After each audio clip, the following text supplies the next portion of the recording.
Adventure Ho Illumineers, and welcome back to another episode of the Ducktail Dads podcast. I am one of your hosts, Mac, and I'm joined by just Ryan tonight. Nathaniel is still on solo dad duty this week, so it's kind of a little difficult with three kids running around in his household, and the bedtimes get crazy, we can imagine. So we'll see if he ends up joining in the middle of this episode. If he does, then we'll welcome him in. But there's no expectations on our end, and we'll just hold down the fort in his absence and see how far we get. But today is reveal season for set 12. I have purposely recorded this episode the day that the Lorecast happened with Ravensburger, and the day that they had started revealing a lot of the Wilds Unknown Pixar type cards coming up with set 12. We are so jazzed about this. A lot of the reveals that they've had so far today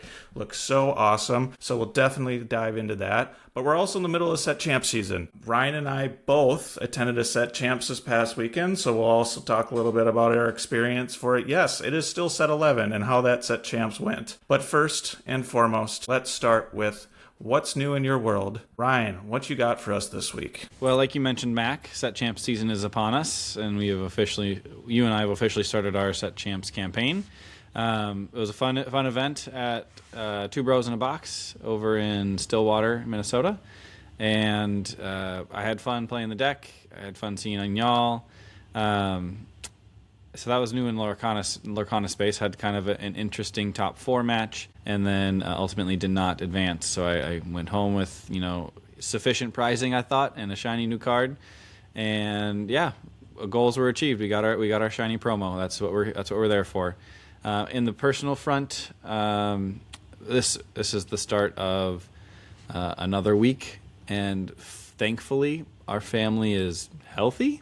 So that's great. And the other big personal moment is that our toddler started in the preschool room at daycare, so officially started preschool this week, and they are flourishing and they're just blossoming, and they come home excited to tell us all about everything, and their personality is growing, and it's really cool to see when your kid is engaged and interactive and learning all day, how differently their brain functions at home.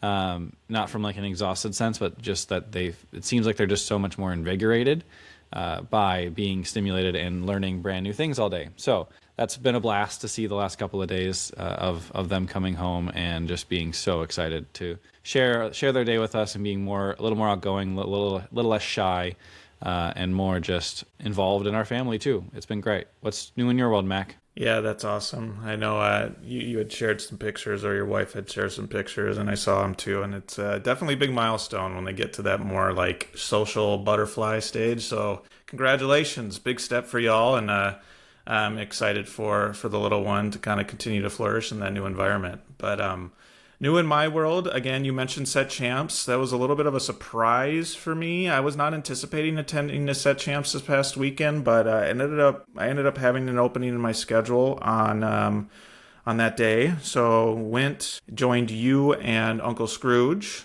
over at Two Bros. Had a great time.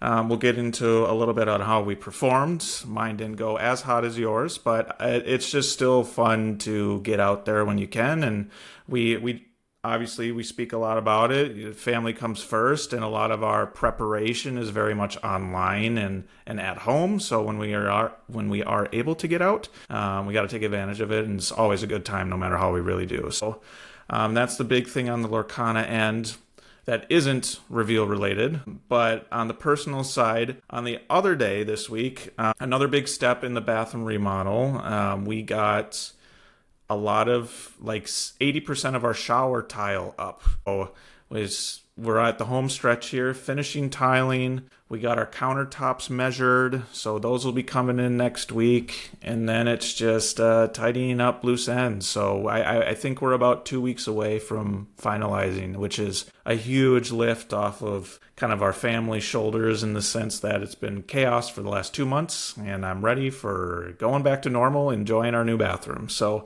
a big milestone on that front as well. We also celebrated some Easter.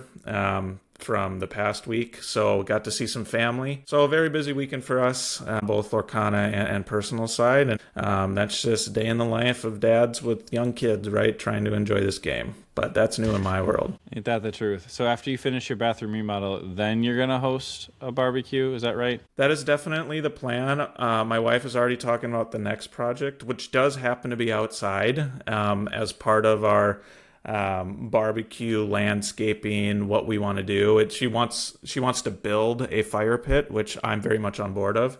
But I do want to take a little bit of just like doing nothing and just enjoying life, especially now that the weather is getting nice here locally. Our boys have definitely taken advantage of the nice weather the last week. So it's really fun watching them run outside, just keeping our sliding glass doors open, keeping, the screen door closed, listening to all the laughter, getting fresh air in the house. That's always one of my favorite times of the year, is getting back into that. But yeah, hosting a barbecue is part of it. We busted open the grill. I've already grilled 3 times in the last week, so I've been itching to get on that. But I've promised our barbecue with our Lorcana friend group, and it will happen this summer. Just got to find the time, right? So yeah, put it on the calendar, and we'll plan around it, right? It is going to be a little congested, especially on the Lorcana front over the next 3 months here, because we have set champs now, pre-release, and then the next month is more set champs, and then the next month is more pre-release, and it's just going to be bing, bang, bada bing, one after the other, and we're on to the next thing. Yeah, not only did they announce kind of like the pre-release stuff, or started the pre-release reveals, like, you think about it, they also teased a little bit of set, 13, the next rotation, Attack the Vine. There are 3 cards revealed for that too. And they also kind of, they mentioned, I think, when the release of set 13 is going to be. And you think about it, like within 3 months, 2 sets are getting released. Another set champs. We're in the middle of a current set champs. There's a lot happening right now. And there's a lot going to be happening in just the next quarter of the year, which is crazy from a TCG perspective, how much that's speeding up. So before we get into reveals, we're going to touch base on our set champ recap, get a little bit more into that, and then it's full on Wilds Unknown based on what we know so far from the Lorecast. We do have a little slideshow for people on the video end. But first, set champs. A little bit of a smaller crew. It was only 9 people, so with that, it triggered 4 rounds and a top 4 cut. I think with 8, it would have just been Swiss rounds and top seed wins, right? But we did get that 9th player. I ran Amber Sapphire. As I've kind of hinted in previous episodes, like, control is my style, as our audience knows at this point, and that's like one of the control decks of this set. I've really enjoyed the Moana with that deck, as well as in combo with the Pete, on the heels of obviously playing your 2, 4, 6 type ramp with the Cinderella. However, I did not do well. I had a little bit of a weird experience. Of course, and I matched up with Uncle Scrooge round 1, and this is like the 5th or 6th time Connor and I have ran into each other at a set champs. As soon as we saw the pairings, we both rolled our eyes and just kind of slouched in our chair and just was like, oh my gosh, it's happening again. So we knew that friendly fire was going to happen right away, round 1, between our friend group. And he, of course, was playing his blue-green control. So we just had a slow matchup. He ended up taking game 1 in a weird way, because I was very much in control of the whole deck, but he, in his blue-green, included the stupid, what is it, Stupid Huffalumps? Effective, I think is Stupid what you mean. Effective. Huffalumps and Woozles or whatever, that song that people have forgot about, where you can draw a card and then and prevent someone from questing. And in game 1, he played like all 4 of his copies, and I ended up losing 18-20. So, and I had immediate board control the entire game, and then he finally got his Prince Philip combo. He layered that, played the Ink Geyser, and then I couldn't get the last 2 lore, which was so frustrating. But yeah, then we went into, I ended up winning game 2, and because it's control v control, you rarely see game 3 in a set champs matchup, and we drew. With that, it was like, with only 9 players, we were like, maybe we can win out and we'll both make top 4. That was the thought. But then after that, I ran into aggro. I won game 1, but got steamrolled the last 2 games, which was a little unfortunate. I didn't see my Raging Storms at the right time, but kudos to that player. It was actually Lance's wife, Lance, previous member of the pod. She played a really fun-looking aggro deck with a little bit of top end too, with like Goliaths, which was kind of fun to see. And then I ultimately ran into Vo, who we have had him on the pod before, and he's very well known locally here, and a popular player. And he played the Sapphire Steel Allies, which happened to be the second deck of choice that I was thinking about running, and he ran it to perfection. It was really fun to see. So I'm glad I got to see a much better player play that deck, which makes me excited to play that deck if I'm able to get to a second set champs, because I think that's more of my control mid-ish play style. I don't know. It's hard getting used to. It's weird being a be prepared player. Raging Storm just feels so much different. Not being able to sing that plus 1 extra cost, but like both decks, I really find enjoyment. But overall, it was fun. I was glad to got out. I still ended up making top 8 because of that draw, and I still got my promo, I guess. I'll take it. That'll work. But overall, still a fun day. What about your recap, Ryan? Yeah, so I actually faced Lance's wife in round 1, and she had me on the ropes both games, honestly. It was very tenuous. I think one of the games she was even at 19 lore, and I was able to kind of lock out the game and get over the finish line just before she would. So that was round 1. And then round 2, I think I faced a really interesting Ruby Steel deck that created a ton of really awkward board states where like no one was turning sideways because like either party could have super advantageous trades if that happened. And I didn't see my Demonas on the 6-cost Demona on time to really force those interactions.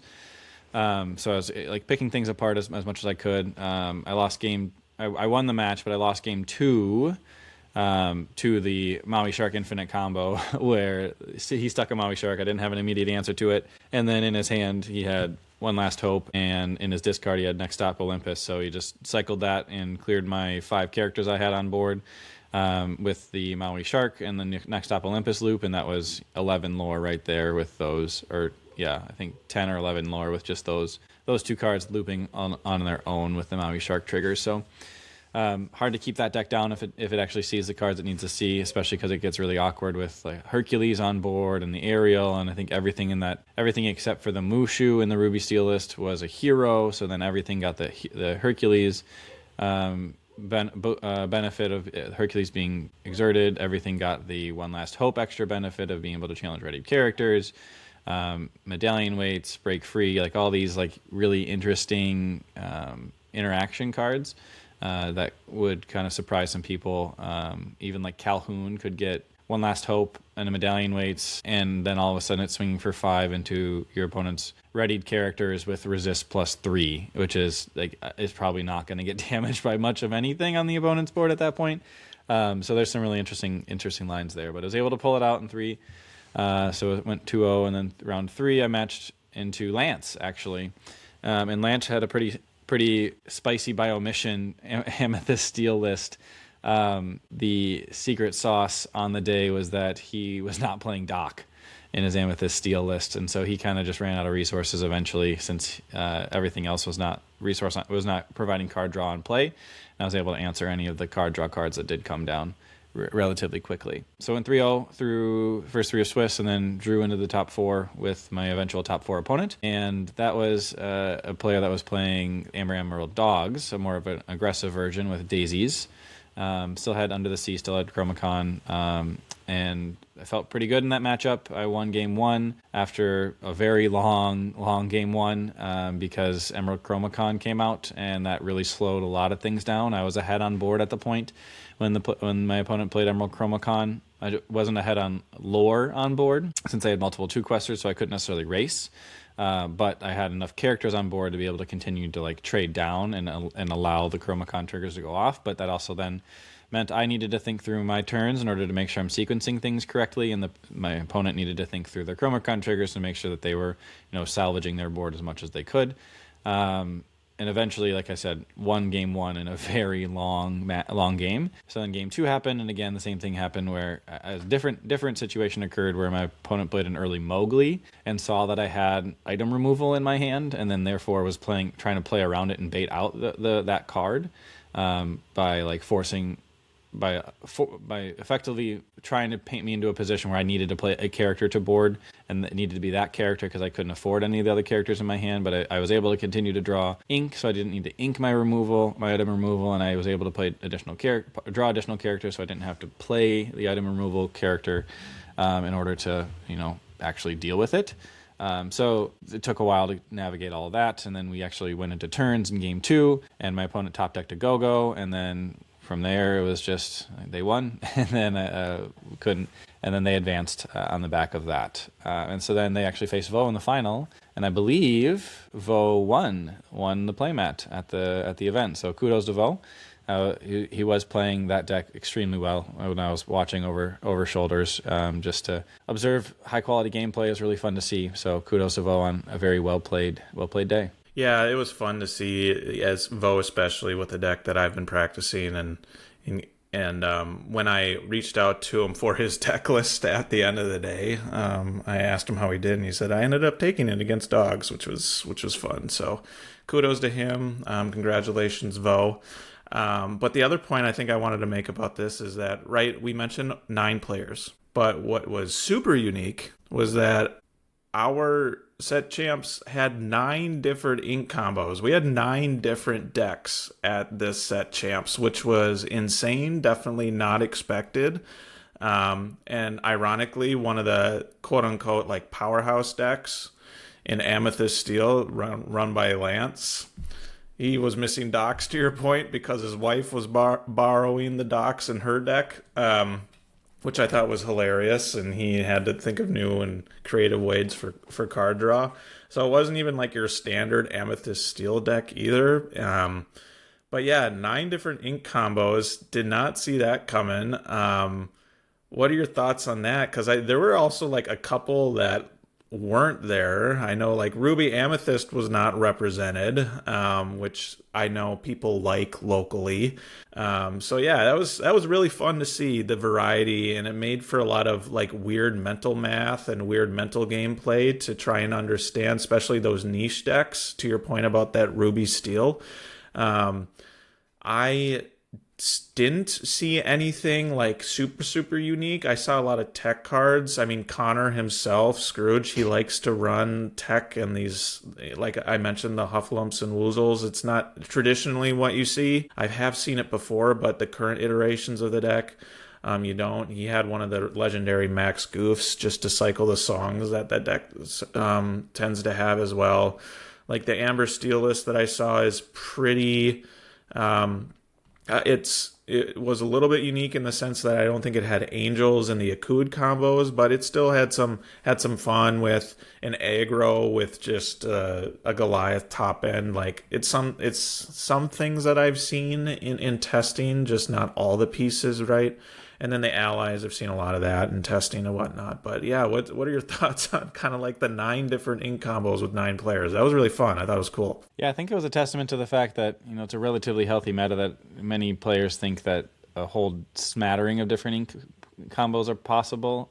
You can find success with it if you're practiced on it. So if you have an ink color combination that you enjoy a lot, now it's a great environment to play that ink color combination. If you know your matchups into the kind of the main parts of the meta, then you can find your way through to victory. The Ruby Steel player on Sunday at our event, he was not finding the same success that he had found on the Saturday set championships he had gone to. I was talking to him after our match, and he said I think he had finished like 3rd or something at a relatively large event the day prior. And so he was like, I felt good coming in, and now I feel like I've just hit, like, I'm not seeing what I need to see when I need to see it, and the deck's just not doing the same things as it did yesterday.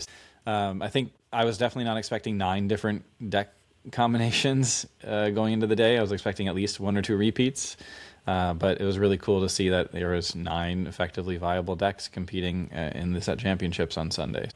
that was cool. I think it's a testament to Ravensburger's efforts to really even the playing field and make sure that lots of decks are viable and have some power points available to them. Also have some counterplay options available to many of the main power cards in a lot of the decks. It's a testament to the Ravensburger, a testament to the community as well for developing, decks that are targeting some of the bigger decks or most successful decks at some of these larger scale tournaments. Yeah, I thought it was really cool to see 9 different ink color combinations across the field at a singular event, and I don't think that I'll ever have that level of that widespread of a field again. But you never know, right? Maybe there'll be 12 at the next one I go to. Who knows? Who really knows? Yeah, and I think it's just a good reminder and kind of the fact that like DLC metas and CCQ metas are very different than set champs meta. I know we did a lot of prep work, and we've had previous episodes on what decks to expect, right? And we very much touched base on a lot of those, but I think me personally, I got my head in the trap of like a DLC level. Like these are going to be the 5 most popular decks. And then you go in and it's just like, no, set champs is meant to be fun. And we talked about that last week with JDZ Quest on our episode. Like he was very much a proponent and supporter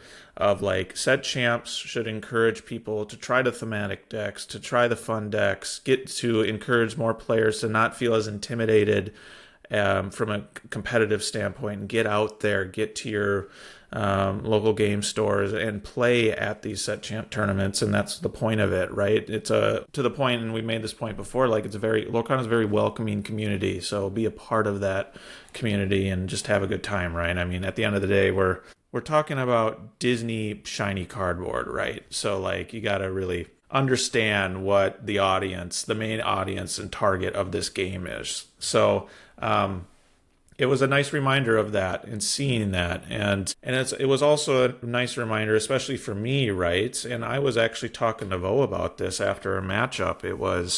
He was about what I could have done better against our matchup specifically, just trying to learn my deck a little bit more, because obviously he is a way better player and has a lot more experience. And he said, well, Amber Sapphire, right, is supposed to be the powerful control deck. But at the end of the day, it's just like, it all depends on what you draw, right? And sometimes your opponent just gets the cards they need more quickly than you do, right? And that's kind of the name of the game for a TCG. Like you never know. In theory, your deck might be better, but you never know until you draw those cards. So like talking through play lines, which was encouraging, like from what I had in those scenarios, I played to what I could, but I just didn't have it, and that's the name of the game. And it's a nice reminder that even when I feel practiced and ready to go, and I feel like I got a good deck to perform well, sometimes you won't. But at the same time, like even when you're just getting into the game and you're still trying to read texts on your cards, you might end up winning a set champs, which is what I experienced in set 5, where I still really didn't feel like I knew what I was doing, but somehow I pulled it off, right? So it's like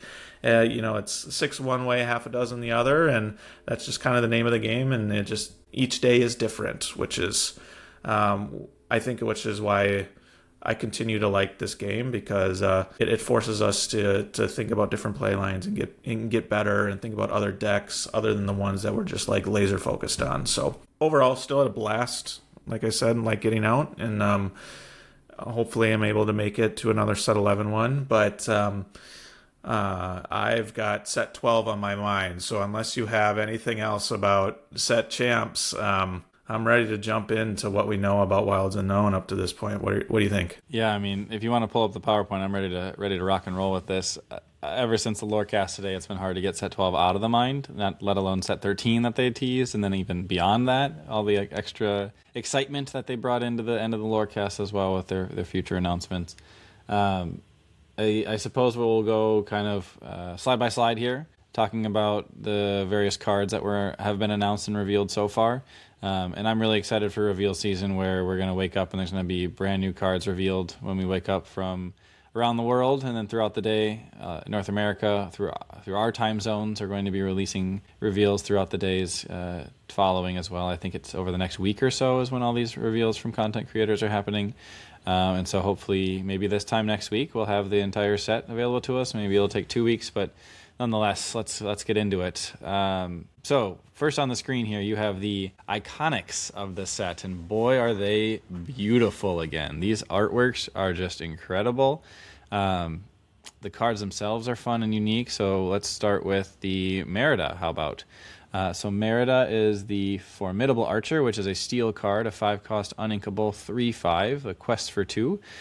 First ability is Full Quiver. When you play this character, you may return an action card named 3 arrows from your discard to your hand. And then Steady Aim is the second ability. Whenever one of your actions deals damage to an opposing character, deal damage to that deal 2 damage to that character. So you deal an additional 2 damage to the character whenever you deal damage to it through an action-based card. So that's really cool. And sorry for people on video. I'm trying to figure out the best way to present this, but yeah, go ahead, keep going on while I figure it out. So that Merida really combos well with the card that we'll talk about next, with the 3 arrows, and we'll cover exactly what that does. But effectively, it's just a card that's going to deal damage to cards, or deal damage to characters, so do to 2 different characters. So Merida, Formidable Archer, gets to deal a bunch of damage when 3 arrows gets played.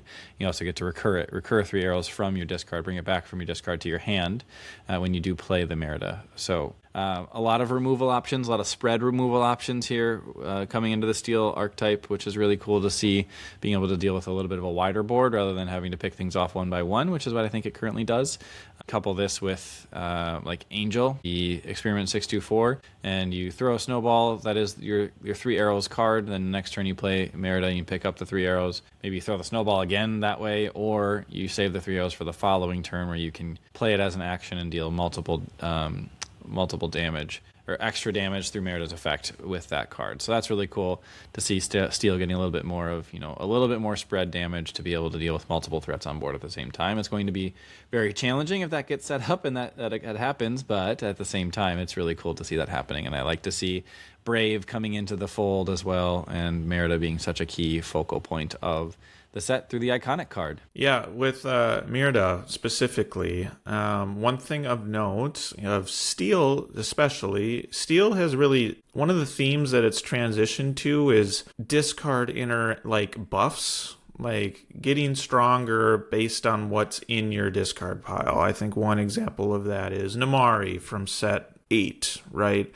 From Reign of Jafar, where the more cards you have in your discard, the stronger that Namari gets, as well as an additional kind of the conditional card draw that Steel have. You draw a card and then discard a card.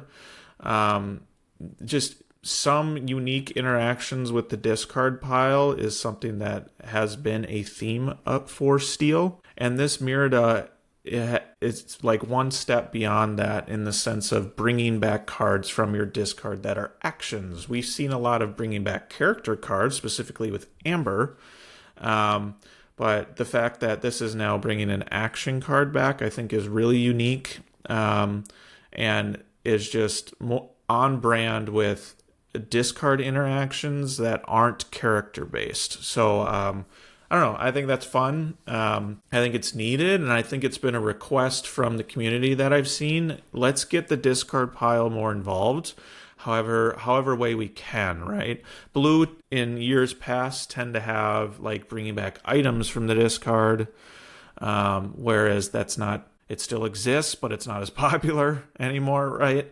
Dogs is a prime example of bringing back a lot of characters from your discard. Circle of Life in Amber, right, is another popular and very prominent example of bringing back a character from your discard. And now Steel, you're seeing actions being bought back from your discard. And I think there's one exception in Ruby, and that's the Half Shark. When you challenge, you're able to bring back an action. That's even more conditional, but you see that as well. But Steel is kind of fun, and I was shocked that Merida is one of the iconics.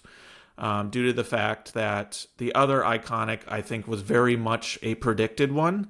And I'll let you explain the next one that's on screen here. Yeah, so the other iconic on the screen here is the Buzz Lightyear Jungle Ranger. 7 cost uninkable emerald card. 7 strength, 5 willpower, quests for 2, shift for 5. 2 abilities. The first ability, Take Charge. When you play this character, you may return an action card with cost 7 or less from your discard to your hand. And the second ability, Advanced Training. Whenever you play an action, chosen character gets +1 lore this turn.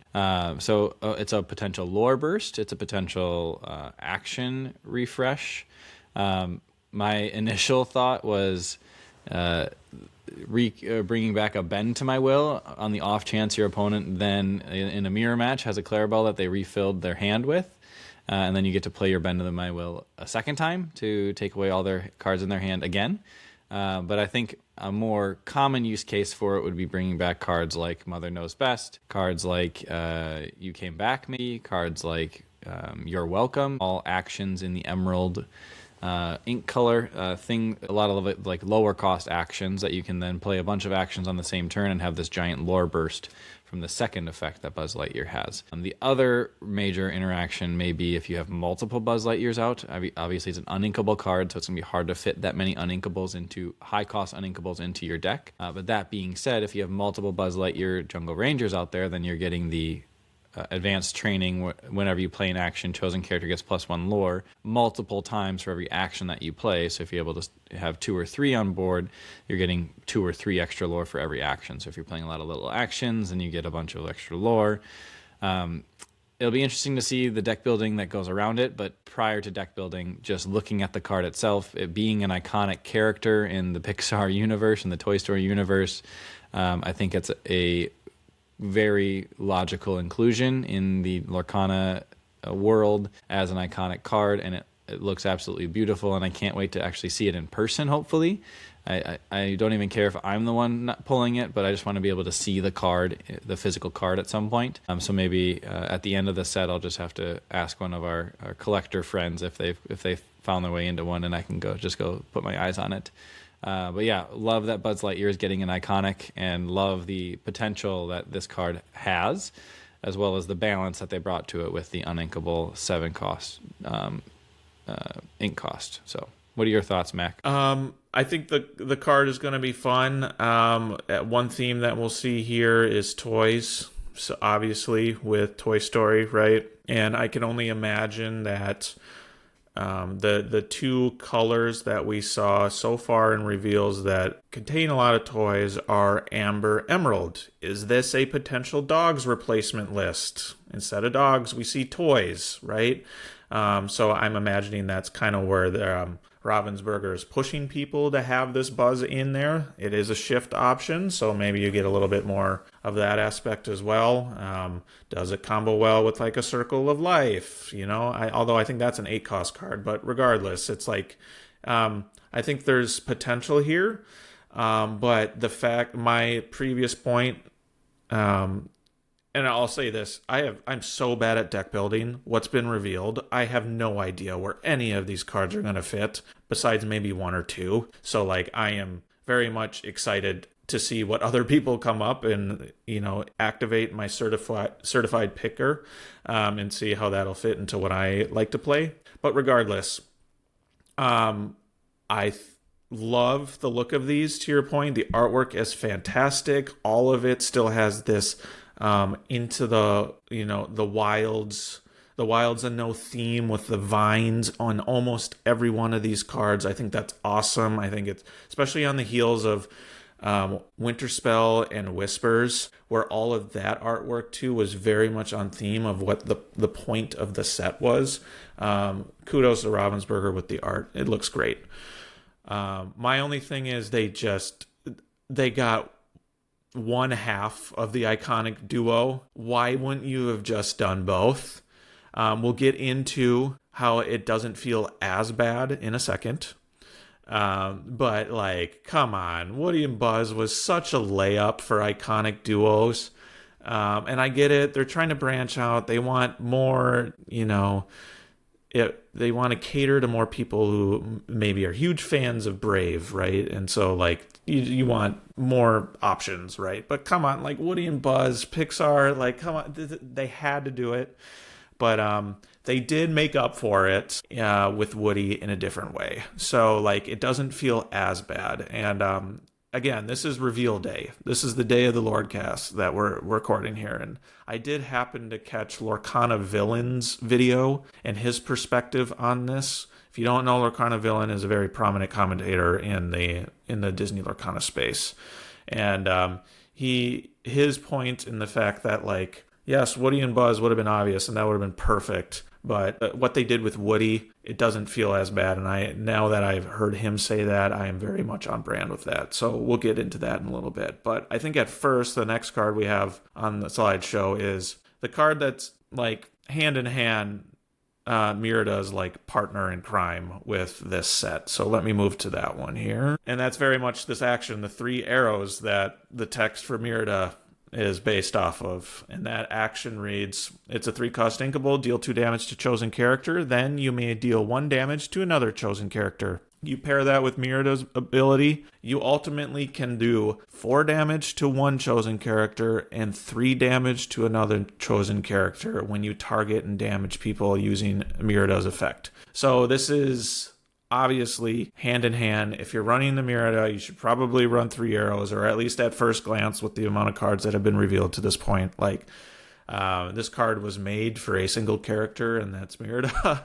And I think this card happens to be one of the epics, if I'm not mistaken. I could be wrong on that, but okay, it is. So right. You got the 3 arrows epic, and you have the Merida iconic. So I think that's really cool that not only are they paired together from a card playing perspective, but they're paired together from a shiny cardboard perspective as well. It's kind of cool. So this needed to be added as part of the slideshow. Any other notes that you have as well for this 3 arrows? No, you hit the nail on the head. You split the arrow down the middle, if you will. We can move on to the next one, because that's a very simple. Right. I don't remember what's next, so I'll let you take control. Here we go. So they also revealed a number of Traveler cards, one in every ink color, and so that's what the next few slides here are. They're all in kind of the mid to mid-late game-ish in terms of ink cost.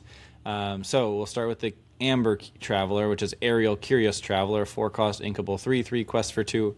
Whenever this character quests, if you played another character this turn, chosen opposing character cannot challenge and must quest during their next turn if able. So kind of building on an effect that we've seen on a couple of cards in the past couple of sets, where opposing characters are no longer able to challenge, and it's like a pseudo reckless, if you will, where they can't challenge, but they have to quest. So you can soften them up and allow them to be available for you to challenge back into, or be exerted for other effects that you can play onto them in that situation as well. So that's the Amber Traveler. And then the Amethyst Traveler is Maleficent Imperious Traveler, 5-cost inkable 3/5 quest for 2. Whenever this character quests, if you played another character this turn, you may exert chosen opposing character. So another exert effect in Amethyst on a 5-cost inkable card. I'm sure it's going to have be giving some people flashbacks to Elsa Fifth Spirit from Shimmering Skies, and thankfully Elsa Fifth Spirit has at least one more set of playability in the core constructed realm. So Maleficent seems to be kind of in that same vein of we need to find ways to exert characters once Elsa rotates out, and so Maleficent may be part of the package that provides that for players in the future. The Emerald Traveler is Cruella de Vil Judgmental Traveler, a 6-cost inkable 4/4 quest for 4. Whenever this character quests, if you played another character this turn, you may banish chosen damaged character. This one gets me excited because there's a handful of cards that just put damage counters on opposing characters in the Emerald ink color. They actually included in the dual ink section of I think set 7 and set 8. There was a couple of cards that dealt a singular damage counter to characters when they were played or when things quested or something like that. So there's some potential synergy there for like a Ruby Emerald deck that is damage matters. There's also things like Potion of Malice from recent sets that just place damage counters periodically throughout the game. And then also the legendary Shere Khan, I believe, from Whispers in the Well. That's a 5/4 quest for 2 evasive character that places damage counters and banishes damaged characters in the same quest effect. And so pairing that with the Cruella de Vil just seems like a very powerful combination. There's a lot of like damage matters things in Emerald that I think Cruella de Vil and that Shere Khan can take advantage of to really provide some board control aspects. And it'll be really interesting to see, especially with this quest for 4, like that is enticing enough to play a card like that, it feels like, where it's just going to get this giant burst of lore. Yeah, I'm interested to see where this one goes. This is probably the one that has me the most intrigued, is the Cruella de Vil Judgmental Traveler. And then the Ruby Traveler is the Queen of Hearts Impatient Traveler, 4-cost inkable 4/2, quest for 2. And whenever this character quests, if you played another character this turn, chosen character gains Rush this turn. So effectively giving Rush to characters as they enter the field. And on a couple of turns sooner than the recent David Xanatos card can provide for those Rush characters as well. So you can kind of get this a little more on curve with some of the big Ruby cards that you may be interested in giving Rush to. Things like Maui Half Shark for the next set, or just other large Ruby characters that tend to come down in the higher ink ranges. And then the Sapphire Traveler is Cinderella the Resourceful Traveler, a 4-cost inkable 1/4 quest for 2. Whenever this character quests, if you played another character this turn, you may put the top card of your deck into your inkwell face down and exerted. Go figure, Sapphire is a ramp card. Crazy! I think it's a very, very slow ramp card, so I don't know if I'm interested in playing it in my decks that play Sapphire. But that being said, it is still another ramp card for Sapphire to take full advantage of, and I think this becomes somewhat helpful and impactful in a sealed setting as well. It's that one additional ink that most players are trying to like scrounge up to get to that 6 or 7 ink threshold in a sealed match. So that'll be, I think Cinderella will be interesting to see play in a sealed match. The stat line's not enticing, not exciting by any means. 1 strength, 4 willpower gets answered by a lot of things on curve, and also doesn't really do much swinging back or providing damage back onto the opposing characters. But it is still that ramp that a lot of sealed decks are really craving. So that's interesting at least. And then the Steel Traveler to round it out is Pocahontas Steadfast Traveler, 4-cost inkable 4/5. Whenever this character quests, if you played another character this turn, return a location card from your discard to your hand. So again, pushing some location synergies throughout the set as well. This Pocahontas honestly might be my favorite artwork of the set of Travelers, to be honest with you. There's the beautiful like colors of the leaves that are flowing around. The Pocahontas looks very powerful and regal, and then has the little staff and the beautiful attire that she is wearing as well. It just all together looks like maybe it's my favorite artwork of the 6 Travelers. I'll say it right now. It has good stat line on curve, and it has this potential location synergy, so maybe not so helpful in a sealed setting, but a little more helpful in like a constructed setting. I know there's a lot of like Ruby location synergies recently. They have that John Silver card that they reprinted in Fabled, and there's some really interesting locations out there in all the ink colors, to be honest with you, where this could potentially have some impact. So interested to see this get into a locations deck and see some play. I'm really curious to see how it works, but I do think that it's a healthy stat line for the curve, and the potential synergy with locations is just a bonus. Mac, your thoughts on the Travelers? Yeah, I got a couple points here. First point is I very much appreciate that it's very much a theme with Ravensburger and intended to at least have a set of these released with every single set that comes out. That being perfect examples being, I know one set we had all of the coils were released together, and another set all the chromacons were all released together. More recently, I think all of the champions were all released together. Each one of those had one card from each ink color that fit that theme, and this set's theme are these Travelers, which I think is still really cool. All of them very much have a condition that is unique amongst the 6 cards, and this one just so happens to be the condition that whenever this character quests, X effect happens. So or whenever this character quests, if you played another character this turn, X effect happens. So I like the uniqueness of it. Viability, not sure. Limited. Viability and core constructed, not sure. Limited, to your point, you might see some play here. I'm excited about the Queen Ruby one. I think adding rush and the keyword of rush, or the ability of rush, is something that I think has been lacking the last couple sets. So introducing that more into the game again from a more competitive viability perspective, I always love to see that keyword. It's one of my favorites in the game. But yeah, and then especially the Pocahontas that's still on screen. I see the word location, and of the reveals so far, there seems to be, to our point about last set with the Ruby Elsa, like at that time we made the point that this Ruby Elsa might not be good now, but it's an indicator that there might be some good location and location themed decks coming around the horizon. And this Pocahontas, who knows? Like, it feeds that location theme and that hunger that I think people who like to play those type of decks, it's just another option for you. So I like it. One other note of this, I don't know if you saw, I think with what's unique about this Wilds Unknown set is that for release weekend, there's a new like release weekend box, I think, and it was introduced back in Winterspell.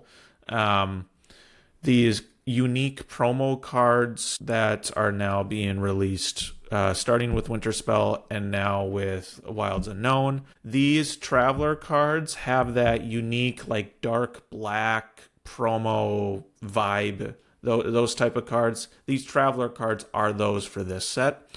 They look great. So if you're a collector of it, I'm pretty sure you can only get it during release weekend. So if you want your hands on the unique promos, participate that weekend and try and get your hands on a set of these, because I think they're cool, especially if you're a collector in this game. I'm pretty sure that's what it is. You only get it release weekend, or that's the intended use of it.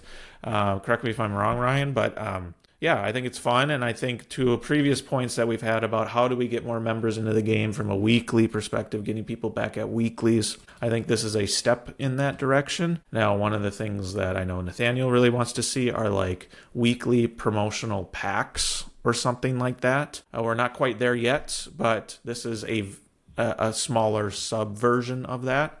So yeah, if you're a collector, get those cool new shiny promos that have to deal with these Travelers. Any other thoughts on Travelers? Just to clarify, from my understanding, you're saying so each of these Travelers are like have an alt art promo version of them, correct? Yes, that's what I'm saying. There's an alternate art promo of these Travelers that were introduced, and it's kind of that dark, like black with the gold border or gold bordering on the card.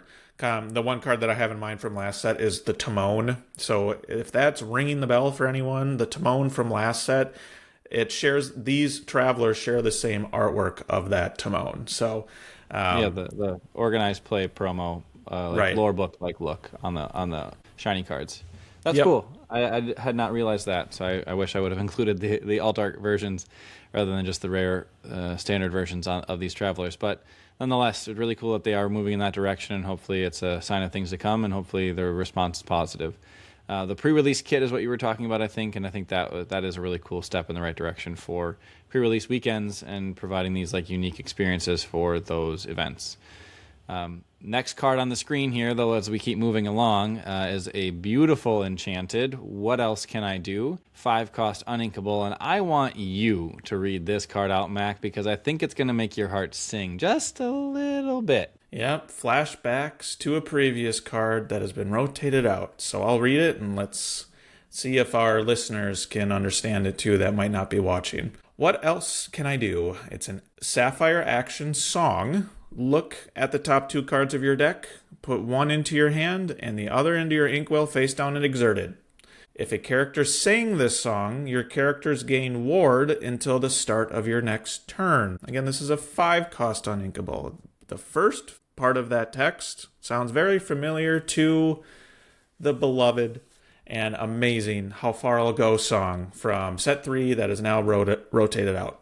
So I think when this was revealed earlier today, Nathaniel in our chat had a really funny comment, and I think it's totally true. He said something along the lines of like, this song is a perfect example of Ravensburger realizing how strong some of their previous cards might have been in pre-rotation, how far I'll go being that card, and still having that effect, but making it a little harder to obtain and utilize that effect. And that's what this What Else Can I Do card has. Now, it is an additional cost, but they did sprinkle in the effect that if it is sung, your characters gain ward. So maybe it will then, basically your opponent will have a harder time of dealing with your characters on board as an answer when this song is sung. I am curious to see where this goes. We obviously know I'm the Ruby Sapphire guy.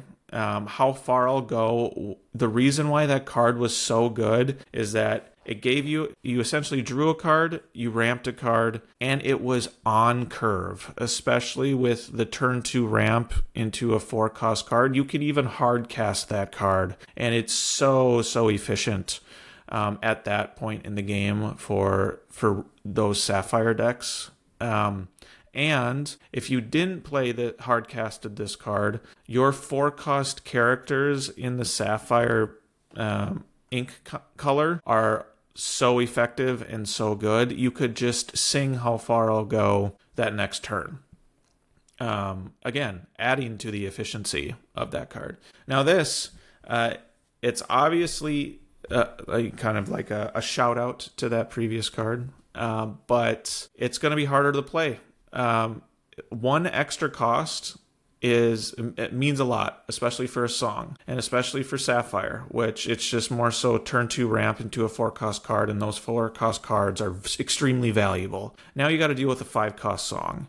This set's version, the reprinted Let It Go, it is a Let It Go is a fantastic card. However, it is hard to play sometimes because you need a 5-cost character to sing it. So it as effective as Let It Go can be, it takes another turn or two to really establish the characters that you need in order to sing it effectively, and then play another character, for example, with your ink that you didn't use and didn't hardcast Let It Go with. So, will this fit? I hope it does. Does it become popular? Face value, it looks great.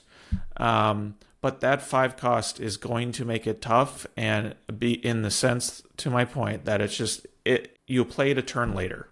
Does that mean it's too slow? We'll find out, but I hope it's not too slow, because I loved How Far I'll Go, and if this card works, I'm going to love this card as well, and I'm going to get my hands on a playset for sure. If I pull an Enchanted, even better. What are your thoughts? I think you'll find a way to make it work, and I think the broader community will also find a way to make it work. I think it fits in a number of different places. It fits for a Ruby Sapphire deck. You have Moana that you're probably going to be playing that can sing this. You have Headless Horseman that could efficiently sing this. You're ramping into those cards really quickly. If you have a Cinderella, you play the Moana. Now you're ramping again on that turn with the Cinderella trigger from the Moana. And then the next turn you're playing this, you're singing this card, and you're inking from your inkwell, and maybe you're playing another princess, or maybe you're finally playing to the board. I think this being a 5-cost, one point that I did think of is maybe it doesn't fit quite as well into some of the bigger control packages, simply because it is that one turn later of ramp. But I think it might fit a little bit better into some of the more mid-range Sapphire strategies. So your Sapphire Steels and your Amethyst Sapphires, your Blurples. They tend to have some of these efficient 5-cost singers just sitting around on board anyways. For set 12 at least, you have Elsa. Elsa comes out, exerts something, and swings into it, and then if it's still around, then it's just one lore you'd be giving up to then draw a card and ramp. That seems pretty... And then also gain ward on everything seems pretty efficient, so your board's going to stick around for an extra turn. So I think there's some more mid-range decks that might not worry so much about the fact that this is a 5-cost song, because they're already playing to board at that point anyways, and they're already trying to control the board at that point. Compared to some of the bigger control strategies that need to have kind of efficient turns through those 4, 5, 6 ink ranges that are going to be more controlling of the board to slow it down so they can get to their bigger characters. It'll be interesting. I think it definitely sees play because it's just that is such an effective and efficient. You're effectively drawing two. Like many times people are evaluating cards that ink from top of deck or somewhere else as effectively drawing a card in that situation, and now this is drawing two cards for you, and you get to choose which of those goes to your hand and which one goes to your inkwell. So it could also even be an uninkable. So now you can get a little more greedy with your uninkable counts, where you can kind of have a little more flexibility in what goes into your inkwell that way. So it'll be interesting to see where it goes.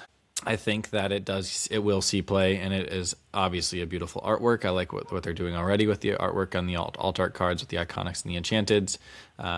Yeah, I'm excited to see this one come out of PAX. I am very excited to see that this one come out in gameplay as well. Yeah, to your point, the two main decks that I thought of too in our friend chat, the one that I mentioned was the Sapphire Steel one. I think it's more playable at initial thought. It's more playable in the Sonic Warrior builds, is what I'm thinking, is because it's a song, and with the Allies build that I talked about before with how set champs went, like that Allies doesn't focus as much on, like, it focuses on the Jasmine package and ensuring you have the allies to cycle through, right? And what I found in my play testing, getting 5-cost characters, the 5-cost characters that you do eventually get out are serving different purposes than trying to sing a song like this. Whereas in the Sonic Warrior build, if you're singing this song and then triggering the Sonic Warrior at the same time, you're ramping and dealing damage and giving all your characters ward if it's sung. I think those are 3 amazing effects with just one song, right?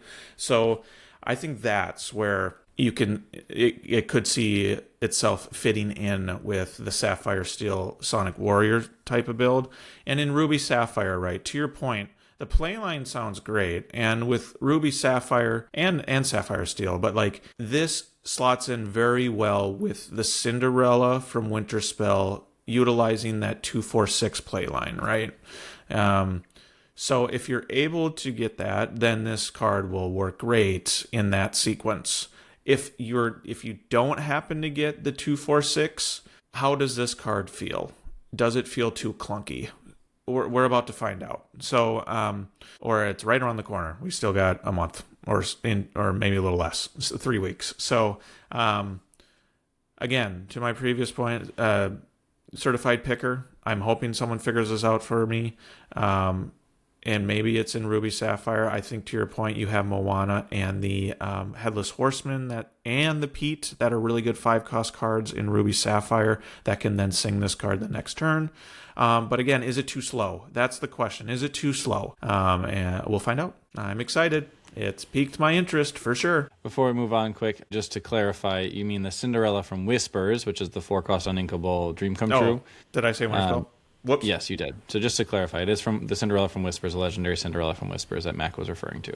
What's the next card we got? Let's see. Ooh, another Merida. Gifted Archer, a 5-cost inkable Emerald card, 3 strength, 6 willpower, shift for 3, quest for 2. While this character is exerted, whenever an opposing character challenges, you may deal 1 damage to the challenging character. So it makes combat math real weird again, adding additional damage on top of the damage being dealt in the challenge itself, and can also make it kind of awkward for your opponent, where maybe they have a 4 willpower character they wanted to challenge into a 3 strength character, and now it's just a trade. It's no longer going to be a favorable trade, it is just simply a trade. And that feels pretty rough for the challenging opponent. I think this sees a lot more play in Limited, in Sealed, or Draft, because that's just extra damage you're adding to the board, which is very helpful. I don't know that it's going to see a ton of play in Core Constructed, but as soon as somebody figures it out, I'm going to pick up that list and try it out, because you and I both, certified pickers, let's keep the ball rolling with that successful train we've been on it so far. Yeah, I don't see this as a Core Constructed play, to your point. I just think Emerald is too good in other ways for Core Constructed. But Limited, I think this will be fun. If I pull it in Limited, it'll be a fun card to play in that type of format. So, yeah, I echo that statement for this Merida. Shall we move on? To my previous point about the iconic duo, I wish it was Woody and Buzz. I think everyone wished it was Woody and Buzz. And to my previous point, I understand why they're trying to branch out, reach more audiences with the Merida. Sure, I get it. But I support Lorcana Villain's point that at least Woody is the Set Champs promo, and that's the one you see on screen. It's also a legendary. But this Set Champs promo looks absolutely amazing. And I think it makes up for the fact that Woody is not the duo with Buzz. At least Woody is involved somehow, some way in this Wilds Unknown set. I think this might be the best card that's been revealed so far at first glance. Reading its text, Woody Jungle Guide, 5 cost, uninkable, a 1/5 stat line quest for 2. It is a Shift 3. It is a Floodborn hero toy. The toy is very much important here. First ability, 1 of 2. Let's get moving. Whenever this character quests, draw a card. Then you may play a character with cost 2 or less for free. Holy dang. Playing 2 or less cards for free, especially in an amber type of ink type, is terrifying from my perspective, and seeing aggro lists. We'll get into more on that in a second. With the second ability, everyone gather round. Your toy characters get +1 willpower. As we've seen with the champion, the Mickey champion, adding willpower to amber characters can be really good. And this is just another one of those. But I think really the thing that's got people excited about this Woody is that first one. Whenever this character quests, draw a card, then you may play a character with cost 2 or less for free. The thing about Amber, it tends to be an aggressive type of deck or ink color. We see that with dogs. We see that with Amber Steel. Like, there are a lot of aggressive lists with Amber. But the one downside that I've noticed, especially with shift cards in Amber, like when you're shifting an Amber card, you're wasting all your ink and you're not like spitting out more characters, which is what Amber wants to do. The shift can kind of what am I trying to say? Like decrease tempo in what that ink type is trying to do. However, this card, I think, mitigates that with Amber. It's a shift 3, so you can shift 3, instantly quest, draw a card, and then still play another 2 cost card that may, I don't know, most likely quest for 2 for free. So you still get to play a really aggressive card, and you get to draw a card, and you get to quest with this. All in one go if you shift it. I think that's amazing. What I haven't seen so far yet is there a 1 or 2 cost shift target for this Woody? I have not seen one revealed up to this point on reveal day. But I am anticipating there will be a 1 or 2 cost Woody that will be released or will be a part of this set. If there's not, I will gladly correct our audience. But that is just my assumption. But the artwork's beautiful. I'm glad it's the promo. It's got me excited for Set Champ season, and because it's a really good card. And I think it's important that Set Champ cards are playable cards and exciting cards, and the character are very popular in the sense that Toy Story is one of the most popular franchises in all of Disney and Pixar, right? So like, it's one that's very familiar to audiences and one that people, I hope, go to the game store to try and get, and we have these massive set championships. That's my dream, right? What are your thoughts on the Woody? And I'm going to pan over to the corresponding playmat while you give your take on this. Mac, I think you hit the nail on the head on a number of points there. The one thing I do want to say is every time I look at this artwork, I find more that just makes me love it even more. Like the candy bracelet around his hat, the match that's serving as his torch. He's got like some sort of like scissors looking item around his neck. It's just incredible all around. The fact that it's a playmat as well is just so cool. I will definitely be showing up to set championships if I'm available as much as I can to make sure I have an opportunity to play to earn this map, because it really is amazing, a gorgeous artwork. The card itself, as Mac mentioned, just to reiterate, it is a Amber Legendary card. I think he mentioned it earlier in the podcast, but just to reiterate that, the Woody is an Amber Legendary card. And like you said, I think it reads as maybe one of the best cards of the set, just because it's drawing another card in an archetype, the aggressive archetype that just needs a little extra fuel. It's playing something out for free, so you're not actually keeping that card in hand. You get to use it right away, most likely, where it's most likely going to be a 2 cost or less character that you're drawing. So at worst, it just says play the top card of your deck to the board, which is sometimes all you need to do in those aggressive lists is just put more threats on board, because your opponent is going to run out of answers, right?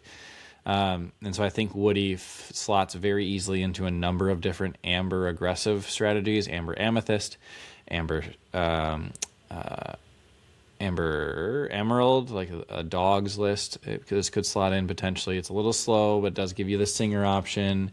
Amber Steel runs aggro list constantly, and the shift then gets you over the hump to make sure you can sing things like Thunderbolt if you needed to do that instead, and just being another card draw option. And this is like an incredibly efficient and effective card in a number of ways. So I'm excited to see how it gets used and how it gets played. Yeah, this card is awesome. The artwork is awesome. I'm glad it's the Set Champs promo card with the corresponding map. This is a home run, in my opinion. I will take the fact that it's not an iconic. This is a perfect substitute. So I'm glad Woody and Buzz are involved with this set in one way or the other.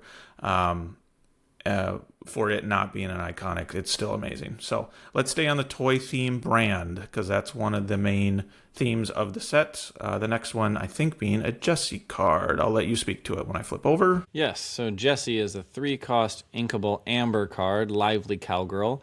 3 strength, 3 willpower, 2 abilities. First ability, whenever this character quests. If you have 2 or more other toy characters in play, you may draw a card. We just talked about it. Drawing cards in an aggressive strategy is incredible. They just need more fuel for the fire. So this is doing that as long as you have other toy characters on board. So it's a little more conditional than the Woody, obviously. But it is still effectively a card draw.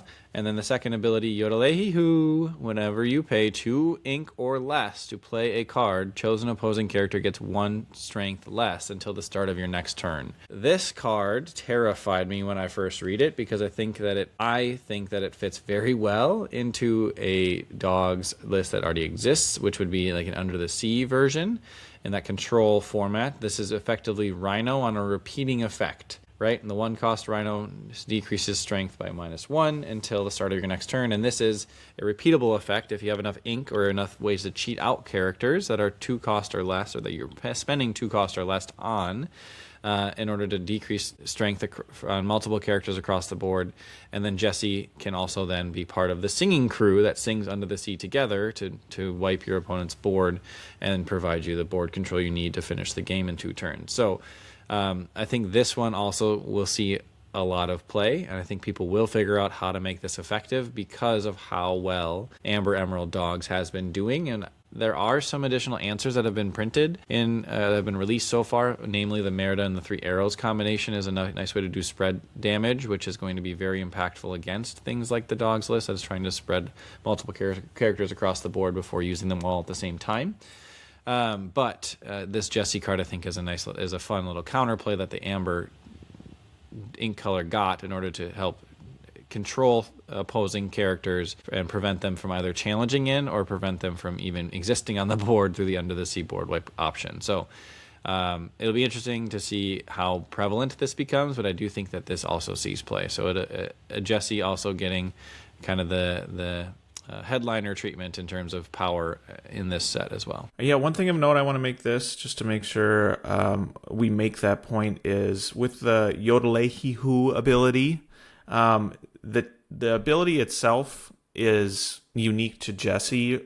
However, the type or like the theme of the ability, I know is something that is spread across other cards as well. That being, whenever you pay 2 ink or less to play a card, you get an effect. Jessie, it just so happens to be chosen opposing character gets -1 strike to the start of your next turn. But there are other cards in different ink colors that have been released. I think I only know one, and I can't remember off the top of my head, but I know there's another ink that has this type of effect. And it's important to know, you don't pay the ink to activate this effect. It's whenever you pay 2 or less to play a card, this is automatically triggered, which I think is huge.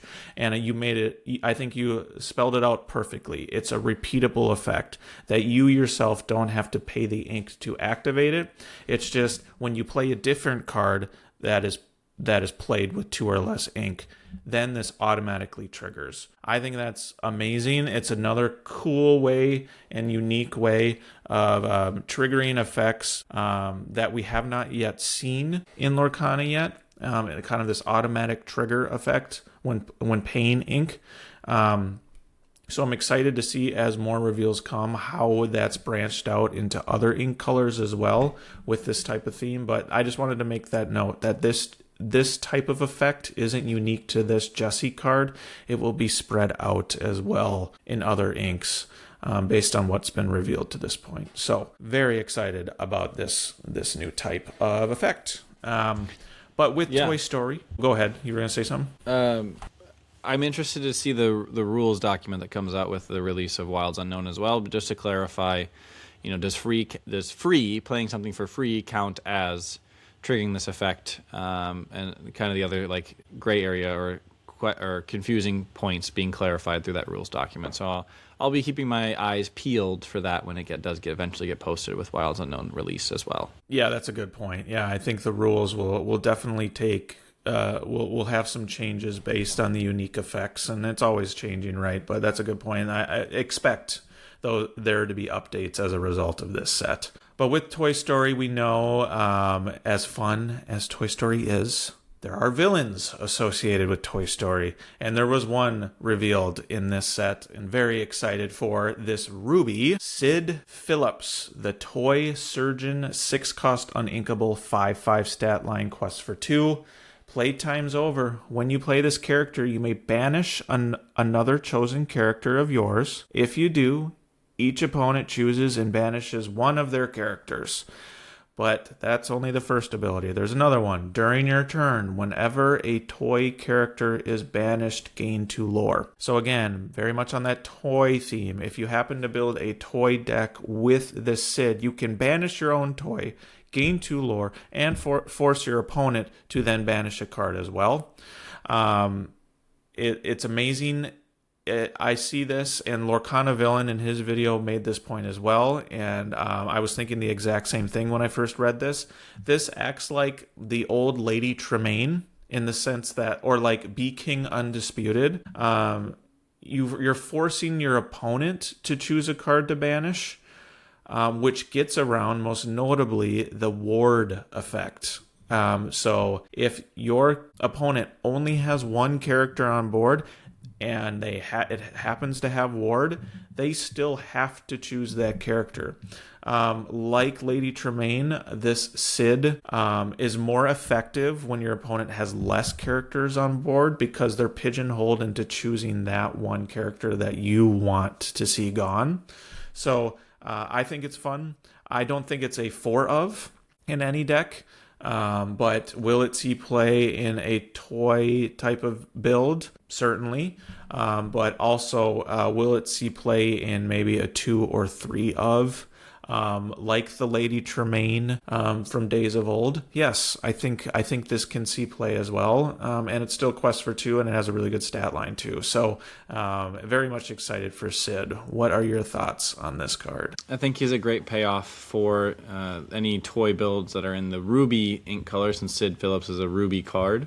Great stat line for the effect that you get, as well as the point in which you have to play it on curve. Being a 5/5, I think 5/5 is a very important stat line for many different cards. It's a little bit below rate for a 6-cost card, but at the same time, you do get to banish a character and potentially gain 2 lore from it with one of your toys. If it's a build-around card, you've already built your deck to be mostly toys and also to bring those toys back from the discard so you can continue to play them and banish them on a regular basis. And so I think simply because this is a build-around card, I think it's more likely that we do see it as a 4-of in decks that it does get played in. I don't foresee this being like a tech card people put in because it's so toy-focused.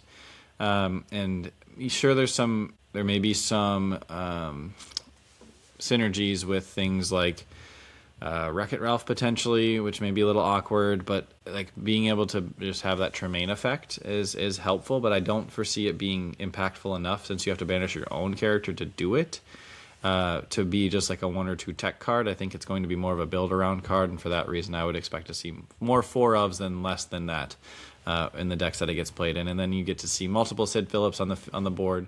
You already have one out there. You have an extra toy on the board. You play a second one. Now you gain 4 lore and banish one of your opponent's characters because you get the 2 lore trigger from each of the different Sid Phillips copies. So I think that'll be interesting to see, and I think it's a great payoff for a toy deck. And again, I don't think I'm a good enough deck builder to make it work on my own, But as soon as someone figures it out, I'm gonna test it and see how much fun it is. Maybe it'll be a fun little like our own night or our own like event to play it on a more of a limited basis as well. Yeah, one other note I have of this, and we talked about it earlier, like Woody and Buzz are very much like, if you want to build a Woody and Buzz deck, you're building Amber Emerald. If you're building a Sid deck, obviously it's Ruby, but the thought of this toy theme, like, what if Sid's crazy toys are in Ruby, right? And that just haven't been revealed, just as the tinfoil hat, like, if there are Sid based toy cards that we see from the movie, I think this card gets even better, and that theme gets even better with that specifically, because Sid is banishing his own toys to then get its effect of banishing an opponent's card. I think that's very thematic and very cool, and just the thought of that is very exciting. So I hope that that's the case, but more to come in reveal season. We got 2 more cards for you that we want to talk about, and then before we put a wrap on the show, I'm going to let you take over this first one here, because I know you seem to be very excited about this one. I don't have much to know about it because it took me about 30 minutes to wrap my head around it. So let's let you explain to the audience what this next card is about. Yeah, this one might be one of my favorite ones that I've seen, just because it looks so much fun to play with. This is the 5-cost inkable Luisa Madrigal Confident Climber, a 6 strength, 4 willpower, shift for 3, quest for 1, with the ability I Can Take It. For 1 ink cost, move up to 1 damage from chosen character of yours to this character. Then, if this character has 3 or more damage, move all damage from this character to chosen opposing character. So it is notably a repeatable effect. So if you have a bunch of damage sitting around on your board, and you have a bunch of extra ink that you can use to activate the effect, you can move multiple damage from multiple other characters one at a time to Luisa, and once you get to 3, then you can move all of that to an opposing character all at the same time again. So in a chunk of 3, you can move it onto opposing characters. And I think it's really interesting because it's kind of filling this damage movement gap. It's also a giant strength character that's not common to be seen in the Amethyst ink color, so that's unique. And it provides some interesting trade options when looking at opposing boards, and kind of some of the pain points that current Amethyst decks may face, with being a little bit on the lower end of the willpower or strength of the strength challenging side of things. Usually we see Challenger being the way that these Amethyst cards are being able to make better challenges or swing with more strength, but this being just 6 outright is interesting. And then the effect itself is just really cool to be able to move all this damage around one at a time with whatever extra ink you have left over. You can even shift it on 3 and then move a bunch of extra. Shift it for 3 and move a bunch of extra ink. You could shift it on top of itself for 3 and move a bunch of extra ink if that, for whatever reason, is enticing. I don't know why it would be, since you already have the unlimited ink potential of a single copy of it.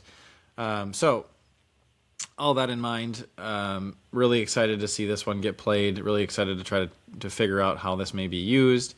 There's plenty of options, and it feels more of like an Amethyst control card, and so that's always exciting to see the damage movement and the interesting use patterns of this additional 1 ink per damage movement, and the 3 ink or 3 damage moving all at once. Also interested to keep an eye on the rules document related to Luisa Madrigal as well, since obviously she has 4 willpower, and the ability says move 1 damage and then move all damage off of her in the same effect.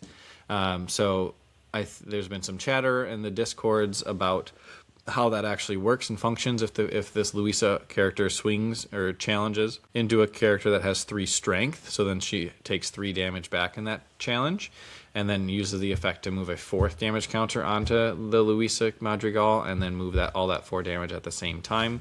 I'm interested, and I'll keep my eyes peeled on the rules document for confirmation or clarification of whether Luisa can do that, or if she just immediately gets banished. But the understanding that I've garnered from the discussion so far is that when you move the damage, You finish the effect before a game state check occurs to see if there's sufficient damage for a character to be banished. So you would be able to move 1 additional damage, have 4 damage sitting on Luisa Madrigal, finish the effect by moving all 4 damage off of Luisa Madrigal, because that portion of the text reads 3 or more damage. Move all of it from this character to chosen opposing character, and then banish something that has 4 willpower on the opposing side of the field. So a lot of interesting use cases with that, and some potential force exert effects and things along those lines.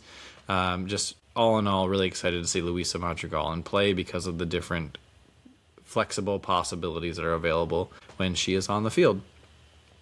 And then I think the last card we have is another Amethyst card, but do you want to have anything to say about Luisa before we move on? Yeah, I'll move back to it. I think very much on brand with Amethyst, movement of damage, like with Cheshire Cat, Bell, Accomplished Mystic, things of that nature, right? Movement of damage is a theme, and this is very much a part of that theme. But to your point about the rules check, I think a lot's going to be coming out, a lot will be updated, a lot will be clarified from a rules perspective, especially when looking at this card, of when that movement of damage occurs and when that damage check is assessed before recognizing if a character has the damage equal to willpower, therefore banishing it. So that's key. If what you explained is true, and I think that's what's anticipated, that makes this card that much stronger, right? You can swing for 6, do a lot of damage, as long as it swings for 6 and doesn't banish itself, right? With its kind of lower willpower with 4, right? In that sense, for its cost. But if you're able to have 3, for example, pay the 1 and move 1 more damage to then get rid of all of that, and now you have this really high willpower or high strength character with 0 damage on it again, and then it's just swinging like a truck for even longer. So we'll see how the rules clarify, and that makes it scary if that's the case. So, But moving on, I kind of jumped the gun on one of the other themes of this, and that is supers, specifically the Incredibles. We have Dash Par. This is one that I think has a lot of people excited for Amethyst and the super theme. And Incredibles. It's a Rush character. The other main ink color that we see Rush, we see Rush in Ruby and Amethyst. 4 cost uninkable, so it does take up that valuable Amethyst 4/5 slots that we see. I think this card only gets stronger post-rotation when a lot of those 4/5 costs that are currently in the meta will be rotated out, but we'll talk about that in another time. But Dash Par with Rush, 3/2 stat line, not amazing, but his ability is great. Record time. This character can quest the turn he's played, and he quests for 2. I think it's only been a matter of time that this type of effect was going to be introduced into the game. I mean, we see it with Rush. This character can challenge the turn they're played, and ironically, this Dash has that too. But not only that, but being able to quest while it's still quote-unquote wet, that card is still wet and still drying, being able to quest on play right away, I think is great, and it was going to be introduced eventually, and this is the first iteration of that. So I think this is going to be great. Like I said, it might not be great right away with set 12, but it's come to set 13 and Amethyst and what to slot in for its 4/5 costs. This is one that's going to be looked at. To be played right away and quest immediately for 2. That's insane. And then if it survives, it quests again for another 2. So a 4-cost card questing for 4 in 2 turns is just an insane burst of lore that can make the difference in games, right? So I'm very excited that it's been finally introduced. Again, I'm a big thematic guy, and Dash being the speedster that he is, it makes all the sense in the world that this is the character that gets this record time effect right away. So from that perspective, that's awesome. But yeah, what are your thoughts on the Dash card and maybe supers in general? I'll let you answer both. I'm going to start with Dash himself. I think he doesn't necessarily compete with the current set of 4 and 5 drops, because I think Dash fits much more conveniently into a aggro list or an aggressive Amethyst deck. So like Amber Amethyst or Amethyst Steel that's lower to the ground, or Emerald Amethyst Burn. for when you do end up at those higher ink totals. And just like the guaranteed 2 lore that it can present. I mean, you put 4 copies of Dash, obviously it's 4 ink, and it's the only thing you're doing for those 4 turns pretty much in those decks. But you're gaining 2 lore every turn, and that's at least 2 lore every turn because you get to use it right away. It doesn't just sit there and get cleared by a cat immediately, a Cheshire Cat effect, boost effect immediately, because you get the value out of it being the 2 lore that you're looking for. So I think Dash is going to be very impactful. The uninkability makes it a little bit awkward to put in a lot of these decks. That being said, I think that they're going to find room for it, both pre-rotation and then definitely post-rotation in any aggressive Amethyst list. Dash becomes an immediate, I think, 4 of inclusion if you're going the aggressive route, because it's guaranteed lore, and I think it's really impactful and really important. And it provides that reach that Amethyst hasn't necessarily quite had in many different ink combinations other than Amethyst Steel that are relatively worth playing. I mean, obviously Amethyst is always, and every Amethyst deck has access to Gathering Knowledge and Wisdom, but it's really just the aggressive lists that are playing it. And I think Dash is going to be kind of on that similar line where it's accessible to every deck, but it's probably only going to be played in the aggressive versions. It might be played in some of the more mid-range versions. I think Amethyst Steel probably includes it as well if there's enough uninkable slots available. Again, just because it's that guaranteed lore from hand. It's hard to compete with that when you have Cobras, giant Cobras that are gaining 2 lore from hand. You have Dash Pars that are gaining 2 lore from hand. You have Honey Marins, you have White Roses, and then Gathering Knowledge and Wisdom on top of that for set 12 at least, as you're including your aggressive lists.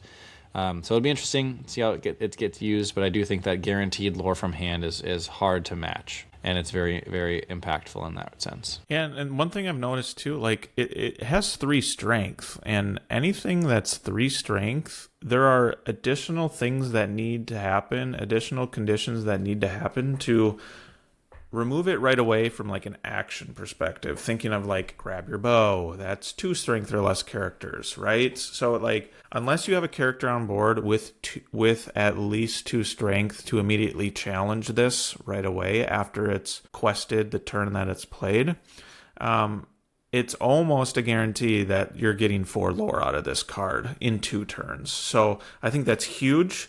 And the conditional immediate answer makes it that much harder to remove right away. So I think it's a really fun addition, really thematic addition to what has been anticipated happening, like the quest version of Rush, right? I think that's been anticipated for a little bit. Mac, that is a fantastic point you made, where if you play it and it's protected, it quests again the next turn, and then it just becomes this highly efficient card. And I think where you see this being very impactful is in like an Amethyst Steel deck, that it hits this on curve on turn 4 and already has a 3-cost Singer on board, and they sing Strength of a Raging Fire on the most impactful card on your opponent's board. Now you have Dash that's effectively been protected. You have other characters that are on your board that can, punish or challenge back into the opponent's characters or glimmers. If Dash does get cleared, and then you get to have a high efficiency trade ups and things like that. So 3 strength is definitely nothing to shake a stick at. As well, it might trade with most things that may be trying to trade with it. And so I think that it'll be a pretty impactful card for set 12 for sure, and especially in those Amethyst Steel lists. If you see it on curve, like just thinking like a 1 cost into a Pocahontas into a Giant Cobra to gain 2 lore, and then you play Dash and you sing with the Giant Cobra, and then you quest with the Pocahontas. So now Dash effectively got you 4 lore by being there and being exerted. So now, because Pocahontas gained an additional 2 lore from Dash being available, it's just like it can snowball so fast, and they can make those lists, even though they're more of a mid-range list, just go so fast and provide that flexibility it may need for Amethyst Steel to be an impactful part of the set 12 core constructed metagame by being able to either go really fast with multiple high lore questers, or to slow down and control some of the more aggressive lists, or challenge into and fight for board with its rush effect, right? And 3 strength on that rush effect as well. So it can add a sufficient amount of challenging strength and to many different challenges as well. Yeah, good point. Yeah, that just makes it even scarier, especially if you're on the draw against Amethyst Steel and they happen to play the underdog Christopher Robin on turn 1-2. Man, that just is a lot of lore bursts in the first 4 turns for this. Is this the new hyper aggro? Who knows? We'll find out pending release. But one other point I wanted to make, it does have the super keyword, which is also new in this set. There are Incredibles is a big theme here. I know there's been... Dash is the only one we have on screen now, but others have been revealed up to this point. I know there's a Mr. Incredible out there that I am really on board of. It's the other Ruby Legendary. So I think over the next week or two or the next couple episodes, I think we'll make it a point to talk about the super cards, because we talked a lot about the toy versions here tonight on this episode. I know there's a Mrs. Incredible or Elastigirl card. So, like, supers are another big theme in this. And if there's any closing thoughts from my end overall, I see 3 main things out of this set so far that have been revealed in, I don't know, the 40-odd cards that have only been revealed up to this point. Toys and our locations making a comeback. We saw that with the Travelers and the Pocahontas. There was a location there, and I think there have been a couple more locations themselves revealed, or like characters or actions that affect locations. I'm seeing locations come out as a pretty big theme in this deck, and it makes sense. Wilds Unknown, you're exploring new locations. I think that's cool and very much on brand of what this set wants to do. So those are my main points so far at first glance on reveal day is supers, toys, and locations. What about you? What are your closing thoughts, Ryan, before we put a wrap? I am very curious to see how the rest of the reveal season goes and to see all the different synergies that they bake into this set with the supers and the toys. And then looking forward beyond set 12, I'm hopeful and expecting that they will continue to revisit this theme of supers and toys by adding some extra cards, extra power level cards in the future sets to kind of create additional synergies with these supers and these toys. So we're not just going to just get them all dumped in set 12 and then never see them ever again.